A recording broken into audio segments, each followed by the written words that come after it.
नमस्कार, मी भगवान दातार.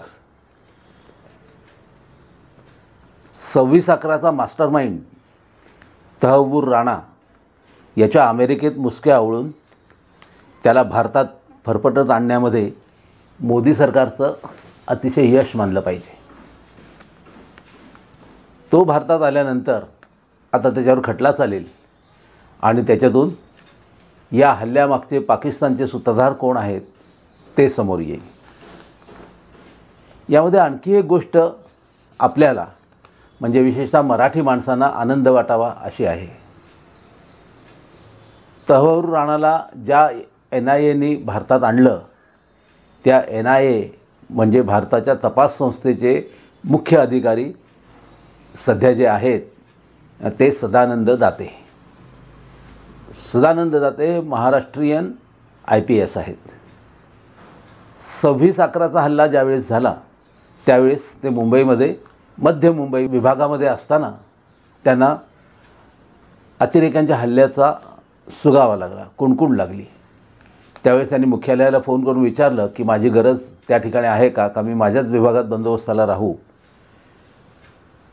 पण त्यांना मुख्यालयाने दक्षिण मुंबई भागामध्ये बोलावून घेतलं. तिथे पोचल्यानंतर त्यांच्या लक्षात आलं की कामा हॉस्पिटलमध्ये चकमक चालू आहे. म्हणून ते त्यावेळेस कामा हॉस्पिटलमध्ये गेले. त्यांच्याबरोबर अन्य अधिकारी आणि इतर पोलीस मिळून 6 जण होते. कामा हॉस्पिटलच्या परिसरामध्ये ते गेल्यानंतर त्यांच्या लक्षात आलं की अतिरेकी वरच्या मजल्यावर गेलेले आहेत. सदानंद दाते हिम्मतवान, शूर, बेडर अधिकारी होते. त्यांनी त्यावेळेस बुलेट प्रूफ जॅकेट घातलं. त्यांच्याजवळ कार्बाईन होती आणि सगळ्या सहकाऱ्यांच्या बरोबर ते वर निघाले. सहकाऱ्यांना ते म्हणाले की माझ्याकडे बुलेट प्रूफ आहे, मी सगळ्यात समोर राहतो, तुम्ही माझ्या मागून फॉलो करा. ते लिफ्टनी वरच्या मजल्यावर गेले. तोपर्यंत अतिरेकी 6व्या मजल्यावर पोचले होते. 6व्या मजल्यानंतर इमारतीचा टेरेस होता. सदानंद दाते 5व्या मजल्यावरून 6व्या मजल्यावर जाणाऱ्या जिन्यावर गेले आणि पलीकडे दरवाजा अर्धवट उघडा होता. त्या दरवाजाच्या पलीकडे अतिरेकी लपले असतील असं त्यांचा अंदाज होता. त्यावेळी वीज गेलेली होती, सगळीकडे अंधार होता, अंधारात काहीही दिसत नव्हतं. त्यावेळी समोरचा अंदाज यावा यासाठी म्हणून काहीतरी करणं आवश्यक होतं. दातेंनी सहकाऱ्यांनी विचारलं कोणाकडे चिल्लर पैसे कॉईन्स आहेत का. कोणाहीकडे नव्हते.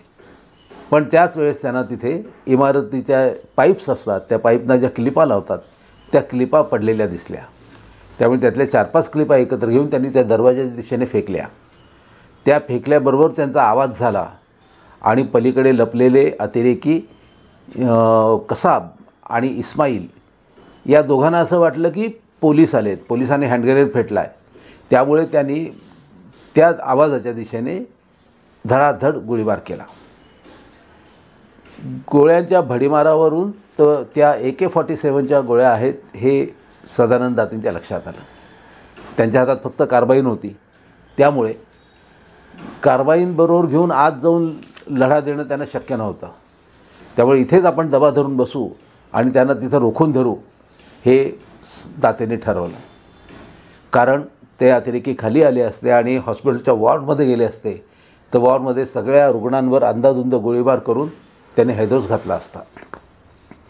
अतिरेक्यांच्या लक्षात होतं की पोलीस या ठिकाणी आहेत. थोड्या वेळाने त्यांनी चाचपणी सुरू केली, पुन्हा गोळीबार केला आणि नंतर अचानक त्या टेरेसचा दरवाजा उघडला गेला आणि तिथून एक माणूस बाहेर आला. दातेंनी एकदम त्याच्यावर बंदूक रोखली.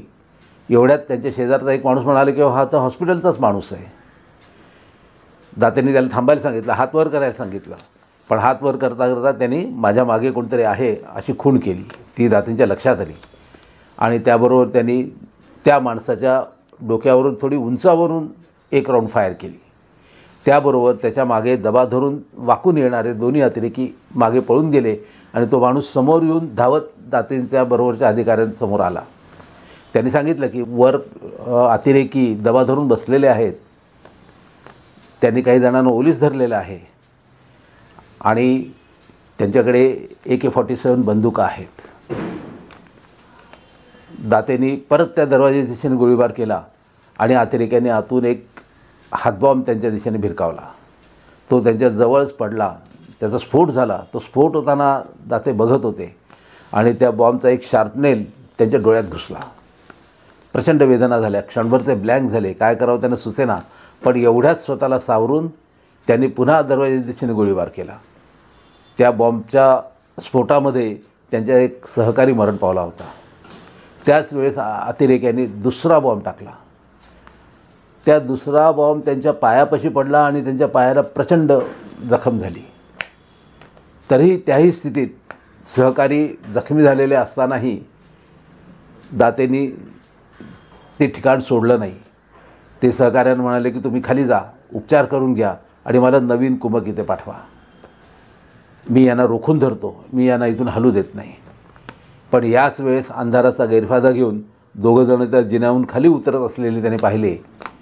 ताबडतोब त्यांनी खाली असलेल्या अधिकाऱ्यांना वायरलेसनी संपर्क साधून सांगितलं की दोघंजणं खाली येत आहेत, तुम्ही सावध राहा आणि शक्यतो त्यांच्यावर हल्ला करा आणि त्यांना पकडा. हा निरोप खाली पोहोचला. दातेंचे सहकारी पण खाली गेले, पण अंधाराचा गैरफायदा घेऊन अतिरेकी तिथून पळून गेले.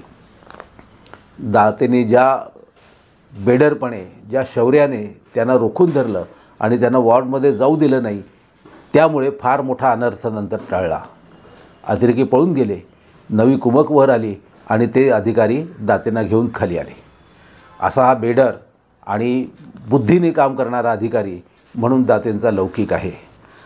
आता नव्या परिस्थितीमध्ये तहूर राणा जेव्हा भारतात आला तेव्हा त्याच्याकडून या हल्ल्यामागच्या सगळ्या घटना, त्यामागे कोणाचा हात होता, त्यामागे कोणाची बुद्धी होती, कोणाचं डोकं होतं, कुठले अधिकारी पाकिस्तानचे त्यामागे होते, हे सगळं शोधून काढण्याची जबाबदारी NIAची आहे आणि दाते ती समर्थपणे पेलतील असा आपण विश्वास धरायला पाहिजे.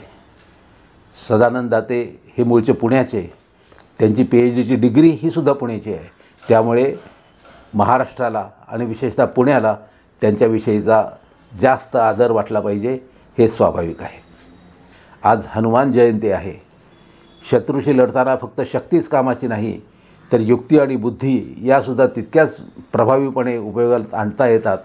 ही हनुमानाची शिकवण आपल्याला या दृष्टीने स्मरणात आणता येईल.